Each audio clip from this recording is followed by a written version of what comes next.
স্বর্ণের দামে সর্বোচ্চ রেকর্ড, ভরিতে বাড়ল 16,000 টাকা।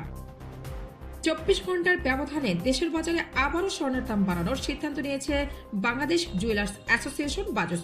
এবার ভরিতে 16,213 টাকা বাড়িয়ে 22 ক্যারেটের 1 ভরি স্বর্ণের দাম 2,86,001 টাকা নির্ধারণ করেছে সংগঠনটি, যা দেশের ইতিহাসে মূল্যবান এই ধাতুর সর্বোচ্চ দাম। বৃহস্পতিবার 29 জানুয়ারি এক বিজ্ঞপ্তিতে এই তথ্য জানিয়েছে বাজুস। আজ সকাল 10:15 থেকেই নতুন এর দাম কার্যকর হবে। বিজ্ঞপ্তিতে বলা হয়, স্থানীয় বাজারে তেজাবি স্বর্ণের পিওর গোল্ড মূল্য বেড়েছে, ফলে সার্বিক পরিস্থিতি বিবেচনায় স্বর্ণের নতুন দাম নির্ধারণ করা হয়েছে।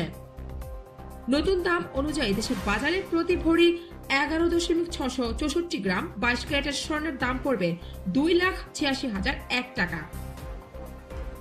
এছাড়া 21 ক্যারেটের প্রতি ভরি 2,72,996 টাকা, 18 ক্যারেটের প্রতি ভরি 2,33,980 টাকা এবং সনাতন পদ্ধতির প্রতি ভরি স্বর্ণের দাম 1,93,039 টাকা নির্ধারণ করা হয়েছে। এদিকে বিজ্ঞপ্তিতে বাজুস আরও জানায়, স্বর্ণের বিক্রয় মূল্যের সঙ্গে আবশ্যিকভাবে সরকারি নির্ধারিত 5% ভ্যাট ও বাজুস নির্ধারিত ন্যূনতম মজুরি 6% যুক্ত করতে হবে। তবে গহনার ডিজাইন ও মানভেদে মজুরির তারতম্য হতে পারে। শারমিন টুম্পা, অনুসন্ধান নিউজ ডেস্ক, ঢাকা। দুরন্ত গতিতে অফুরন্ত সাহসে আমরা